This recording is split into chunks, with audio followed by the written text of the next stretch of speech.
पुराने लखनऊ की तंग गलियों के आखिर में एक भूला बिसरा इलाका था जिसे लोग परियों की ड्योढ़ी कहते थे। जैद, जो पुरानी पांडुलिपियों एंशिएंट मैनस्क्रिप्ट्स को सहेजने का काम करता था, उस जगह की एक पुरानी हवेली में एक दुर्लभ किताब की तलाश में पहुंचा था। रात का वक्त था। अचानक हवा का रुख बदला और चिराग की लौ नीली पड़ गई। जैद ने महसूस किया कि कोई उसके पीछे खड़ा है। उसने पलट कर देखा तो वहां कोई नहीं था, लेकिन फर्श पर उसके अपने साए के बगल में एक और लंबा अजीब सा साया बन रहा था। यहां से चले जाओ जैद, ये जगह जिंदों के लिए नहीं है। एक मखमली मगर कड़क आवाज गूंजी। जैद की धड़कनें तेज थीं। दीवार के पीछे से एक साया उभरा और धीरे धीरे एक बेहद हसीन औरत की शक्ल इख्तियार कर ली। वो आफरीन थी। उसकी आंखों में चमक नहीं बल्कि एक गहरा नीला समंदर था। तुम कौन हो और मेरा नाम कैसे जानती हो? जैद ने हिम्मत जुटाकर पूछा। आफरीन ने एक ठंडी आह भरी। मैं इस खंडहर की कैद में हूँ। मैं कोहे काफ के सुल्तान की बेटी हूँ जिसे अपनों ने ही धोखे से यहाँ जंजीर कर दिया है। लेकिन जो मुझसे मिलता है वो जिंदा नहीं बचता, क्योंकि मेरे पीछे हमजाद एक साया जिन लगा है जो हर उस इंसान को मार देता है जिसे मैं पसंद करती हूँ।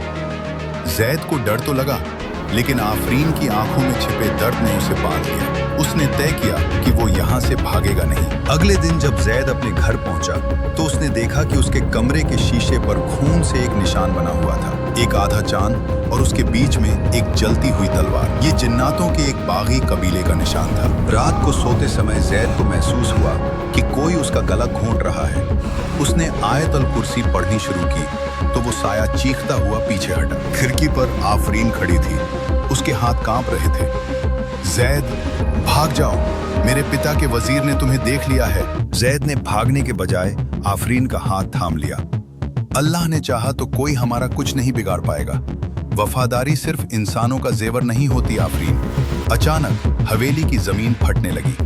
आग की लपटों के साथ एक काला साया जमीन से निकला। वो जरगम था, एक ताकतवर और दुष्ट जिन। उसने जैद पर हमला किया, लेकिन जैद के पास वो पुरानी किताब थी जो उसे हवेली में मिली थी। उसने उस किताब का एक खास सफा जोर से पढ़ा। पूरी हवेली तेज रोशनी से भर गई। आफरीन ने अपनी सोई हुई ताकतों को जगाया और अपनी रूहानी आग से जरगम को धूल में मिला दिया। जरगम के खत्म होते ही आफरीन आजाद तो हो गई, लेकिन उसने जैद को एक अजीब बात कही। जैद, जरगम तो सिर्फ एक मोहरा था। असली दुश्मन तो तुम्हारे ही करीब है, जो इस पुरानी किताब के जरिए मुझे यहाँ बुलाना चाहता था। जैद हैरान रह गया। मेरे करीब कौन?